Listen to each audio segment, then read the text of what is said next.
નમસ્કાર. કેલ્કેરિયા કાર્બોનિકા વિશે ઘણી પૂછપરછ આવી હતી.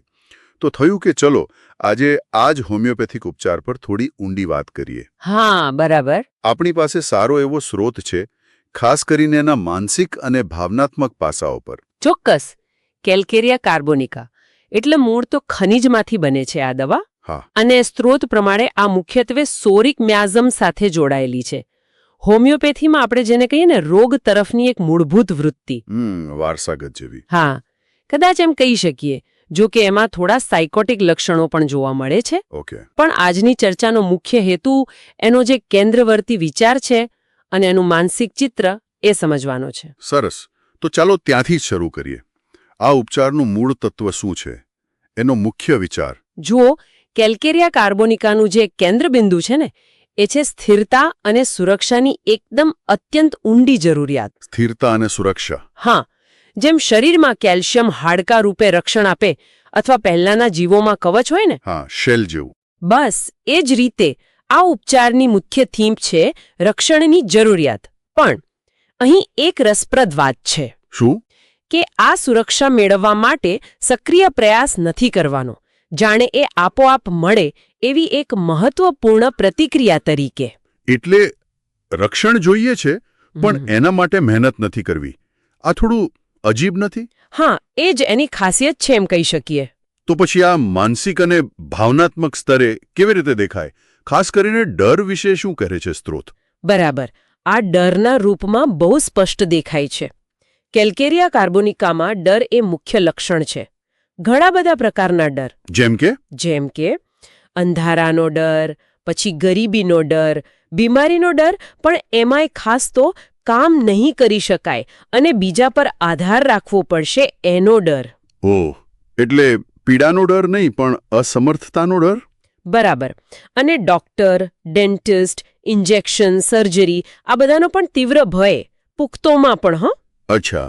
અને બીમારી મટશે જ નહીં એવો ડર. કોઈ મારી સ્થિતિ જોઈ જશે એનો ડર. કંઈક ખરાબ થશે, રોજનું કામ કરવું પડશે એનો ડર. લિસ્ટ લાંબુ છે. આ બધા ડર પાછળ પેલી ઊંડી અસુરક્ષા જ લાગે છે, જ્યાં રક્ષણ જોઈએ છે પણ જાતે મેળવી શકવાની હિંમત નથી. બિલકુલ. તો શું આ અસુરક્ષા ક્યારેક ભ્રમણાઓનું રૂપ પણ લે છે? હા, ચોક્કસ લે છે. ક્યારેક આ ડર એટલો વધી જાય કે વ્યક્તિ વાસ્તવિકતાથી સાવ ઉલટું વિચારવા માંડે. દાખલા તરીકે? જેમ કે પોતે ખૂબ ધનવાન છે એવી ભ્રમણા થાય, અથવા એવી પાક્કી માન્યતા કે એમની પાસે બધું જ છે, કોઈ વાતની કમી નથી. આ તો ગરીબીના ડરથી બચવા માટેનું મનનું કવચ જેવું થયું. હા, કદાચ એવું જ કહી શકાય. અને ક્યારેક ઈજા થવાની ભ્રમણા પણ જોવા મળે છે. અને આ બધું એમના વર્તનમાં કેવી રીતે દેખાય? સ્ત્રોતમાં વર્તનના ઘણા પાસાઓ આપ્યા છે. હા, વર્તનમાં પણ આ મૂળભૂત તણાવ, આ વિરોધાભાસ દેખાય છે. જેમ કે એક તરફ એમને પ્રકાશ બહુ ગમે, જાણે સલામત, પીડા વગરનું વાતાવરણ શોધતા હોય.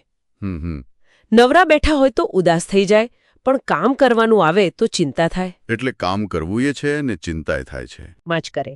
કદાચ એના પર કાબૂ મેળવવા માટે. બની શકે. અને ક્યારેક તો કર્તવ્ય ભાવનાનો અભાવ હોય, કે સાજા થવા બાબતે સાવ નિરાશ હોય, ઉદાસીન હોય. આ ખરેખર વિરોધાભાસી છે. એક તરફ વ્યસ્ત અને મહેનતુ, બીજી તરફ સાજા થવામાં રસ નહીં. બરાબર. અને સ્ત્રોતમાં એમ પણ છે કે લોભી હોય પણ પોતાના પર પૈસા ખર્ચે. આ કેવી રીતે સમજવું? બસ આ જ વિરોધાભાસો કેલ્કેરિયા કાર્બોનિકાને સમજવામાં ચાવીરૂપ છે. પેલી સ્થિરતા અને સુરક્ષાની જે ઝંખના છે ને, એ એટલી તીવ્ર છે કે એ આવા અલગ અલગ ક્યારેક સામસામા લાગતા રસ્તા અપનાવે છે. એટલે ડર, ભ્રમણા, વર્તન બધું પેલી મૂળ જરૂરિયાતમાંથી જ આવે છે. હા, અને મુખ્ય વાત એ જ યાદ રાખવાની. રક્ષણની જરૂરિયાત છે, પણ એ મેળવવા માટે સક્રિય પ્રયાસનો અભાવ છે. એક નિષ્ક્રિય અપેક્ષા છે. સમજાયું. તો ટૂંકમાં કહીએ તો કેલ્કેરિયા કાર્બોનિકા એટલે સુરક્ષા અને સ્થિરતાની એક ઊંડી પણ નિષ્ક્રિય જરૂરિયાત, જે ડર, ચિંતા અને ક્યારેક વિરોધાભાસી વર્તનમાં દેખાય. એકદમ બરાબર. એ જ એનું હાર્દ છે. આ ખરેખર ઊંડાણપૂર્વકનો અભ્યાસ હતો. આ ઉપચારનું માનસિક ચિત્ર ઘણું જટિલ છે. હા, છે તો ખરું. અને એક વિચારવા જેવો મુદ્દો છેલ્લે મૂકી શકાય. બોલો ને. કે જે વ્યક્તિને સુરક્ષાની આટલી બધી જરૂર હોય, ગરીબીનો આટલો ડર હોય, એ શા માટે ધનવાન હોવાની ભ્રમણા સેવે અથવા પોતાના પર પૈસા ખર્ચે જે લોભી વૃત્તિથી વિરુદ્ધ લાગે. સાચી વાત. આ જે અંદરનો સંઘર્ષ છે અને બહાર જે દેખાય છે એની વચ્ચેનો તફાવત શું બતાવે છે એ વિચારવા જેવું છે. બિલકુલ. આ મુદ્દો ચોક્કસ વિચારવા જેવો છે. આશા રાખીએ કે શ્રોતાઓને આ ચર્ચાથી કેલ્કેરિયા કાર્બોનિકાને સમજવામાં મદદ મળી હશે. ચોક્કસ.